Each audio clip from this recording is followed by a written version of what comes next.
Kasama po natin ang head ng CDRRMO ng Talisay City, Cebu, si Sir Alvin Santillana. Sir Alvin, good morning po. Good morning, ma'am. Good morning rin sa ating listeners ngayon. Sir, hingi lang po kami ng update dyan po sa nangyayari ngayon sa Talisay. Ilan pong mga barangay ang apektado nitong pagbaha?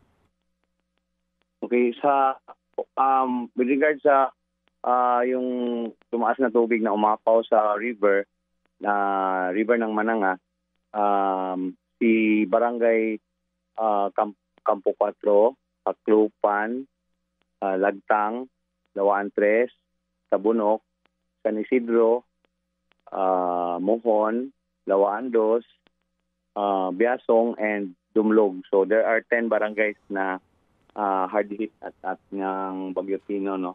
So ito yung mga areas na flooded talaga because the heavy rainfall na umagos dito sa Talisay. Oo, 10 barangay po ang apektado. Meron po ba tayong casualty dyan sa Talisay at ilan po? Meron tayong as of yesterday, meron tayong 7 deaths, casualties, no, bodies na recover, and isa is still ongoing pa yung identification namin. Mayroong 8 missing kami ngayon. We're still looking for the missing persons ngayon. Yan. As of yesterday, 8 o'clock yan, 8 p.m. Tuloy pa rin po yung search and rescue operation. Pero sa ngayon po ba, tumila na yung pag-uulan dyan sa Cebu? Medyo madilim yung ngayon, skies, kasi maulan-ulan. Yesterday, afternoon, doon lang may nakita namin yung araw. Sir, dito po sa sinasabi ninyo na 10 barangay na apektado nitong Bagyong Tino, hanggang saan po umabot itong mga tubig dito sa mga barangay na ito? At ngayon po ba ay humupa na? O ngayon, humupa na. Yung at the height ng baha, around 5 o'clock in the morning, umabot ng lampas tao, no? Ang iba is and mostly doon sa may leeg. Kasi what happened was, napalikas na namin yung mga na-identified namin na nasa danger zone. So itong mga medyo hard hit talaga ng baha, yung mga subdivisions na malapit sa mouth ng river, sila yung na medyo hindi nakapag-prepare kasi ngayon lang kasi nangyari ito sa kanila, no? So that's why hindi sila nakapag-evacuate during our evacuation, and then nung ang tubig nag sa downstream, pumasok sa wall ng subdivision nila, doon nag-rise na yung water kanila. Tapos good enough yung mga bahay nila is may second floor, nakapunta sila sa second floor nila. So ayun, safe sila. Tapos medyo marami-rami ang population ng mga subdivisions ito, kasi mga mga large subdivisions ng Talisay. Ganito, Alvin, so may maaga namang abiso, di ba? Kaya kayo nagkaroon na ng mag-evacuate, no, ng inyong mga constituents diyan. Around 2 AM ng umagang 'yon. Tapos na lahat ng evacuation namin. Parang nag-sweeping ba na mayroon pang natira. Yung mga PNP na ginamit namin. Tapos here comes during 3 o'clock kasi nag-start yung severe wind. So 3 o'clock, so mga around 5 o'clock, may narinig daw yung according to witness, may narinig daw sila na malakas na bang. Tapos yung wall ng wall ng isang what do you call this, subdivision dito sa Talisay, na yung may phase 1, phase 2, phase 3, bumigay. Pumasok yung tubig kasi naka-fence kasi yung subdivision nila. So yung tubig parang na swimming pool, no? So ayun, ang height is sa hanggang sa neck. So doon pumunta sila sa second floors nila kasi may second floors yung nila o may yung bahay nila. So most likely nga Alvin, itong tubig na dumaan diyan sa Mananga River, ito rin yung tubig na nanggaling sa ibabaw ninyo ng Cebu City. Tama? Upstream. Kasi upstream yan. Yes. Upstream yan is manipis. May siya, may watershed, no? So medyo may parang kawa, parang catch basin, parang catch basin. Catch basin na, yan. Yes, okay. So doon dumaan, tapos na umapaw nga ng namin ng isang weir dam diyan sa sa isang barangay. Tapos nung umapaw siya, medyo umabot yung height ng level ng water doon sa footbridge. Tapos yung isang footbridge ng nasa barangay I think Haklupan ito or Lagtang umikay kasi natamaan ng isang container van na lumitaw doon sa river. Doon na punta, napadpad sa may what do you call it? Lawaan Tres, no? Doon sa Lawaan Tres nagdaming kasi because of that footbridge and that container van, nagdaming. Tapos nung bumigay yung dam, yung nagawang dam ng footbridge, isang malaking volume na dumaan doon para parating sa punta na sa downstream ng Lawaan Tres, sa Bunok. Okay, sige. So ganito, Alvin, sa ngayon ilang pamilya ang apektado dito sa nangyaring flash flood sa inyo? Right now sa as of last night, yesterday, yung as of yesterday, yung natali namin is around 2,000 plus. Yung during the evacuation, we were able to evacuate around 5,000 people. So yung out of 44 schools namin, napuno lahat, 43 ang nagamit namin kasi yung pang 44 is andun sa Bukid. Okay. So yung nagamit namin is 43 out of 44 schools. Tapos yung excluding the gyms pa yan ng barangay.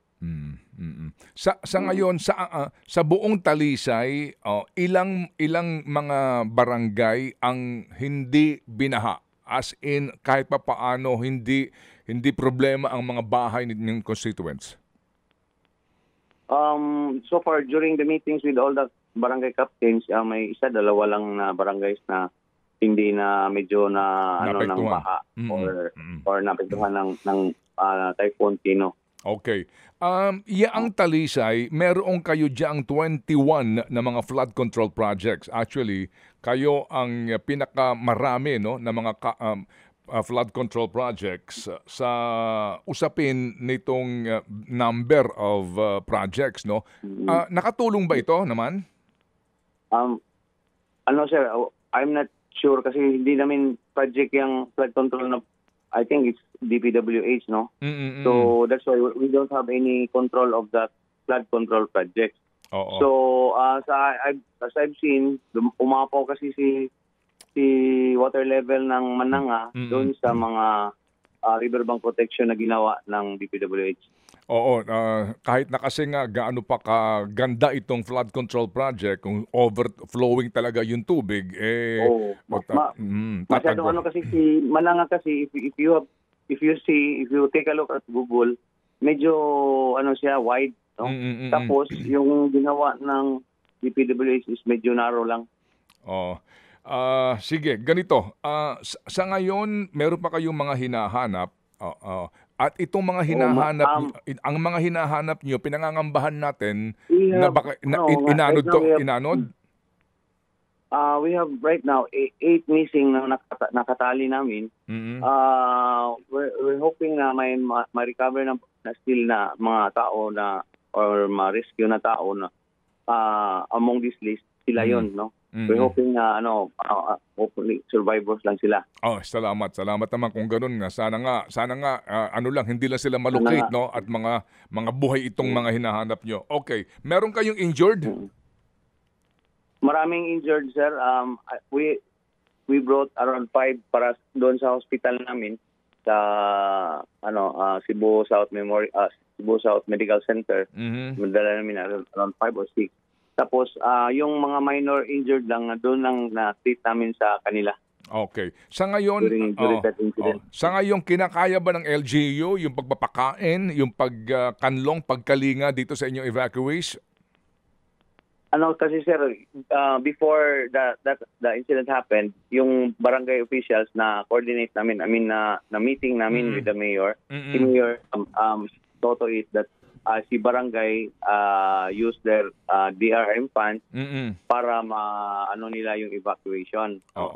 So far, hindi pa man umabot ng third day, so second day pa tayo ngayon.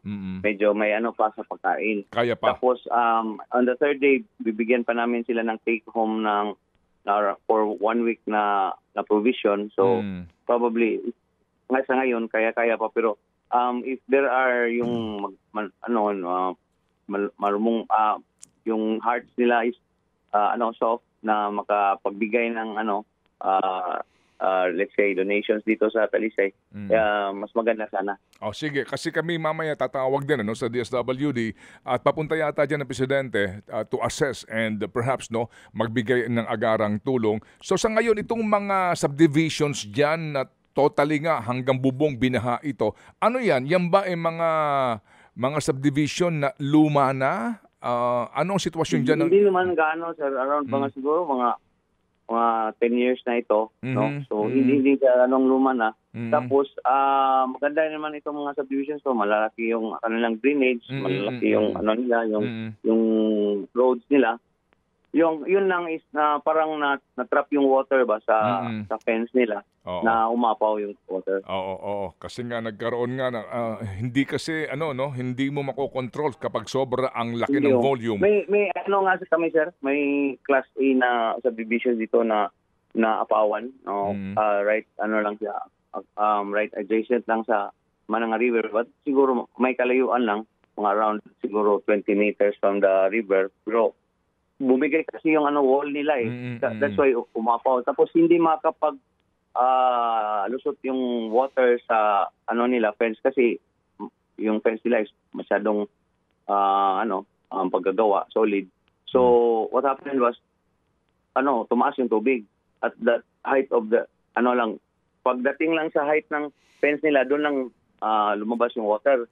So yung fence nila is alampas tao, so yung mga bahay rin nila is second floor, third floor. So they were safe lang. Okay. Sige, salamat ng marami sa iyo, Alvin, sa iyong informasyon at muli kami makikipag-ugnayan maging dito nga sa DSWD para sa agarang tulong. Salamat na marami sa iyo, Alvin. Thank you. Thank you, sir. Thank you. Salamat na marami. Si Alvin Santillana po ng Talisay CDRRMO. Mga kapatid, brothers and sisters, saan ka pa? Dito na tayo sa totoo. Dito na tayo sa True FM. Mga kapatid, mag-subscribe and follow po kayo sa social media accounts ng True Network PH. Yan po kami, hanapin nyo lang True Network PH, Facebook, Instagram, YouTube, TikTok, and podcast. Mapa Apple or Spotify man yan, mahahanap nyo kami. Lahat ng mga napapanood at napapakinggan nyo po sa programa, nasa social media accounts namin yan. So paano mga kapatid? See you sa social media!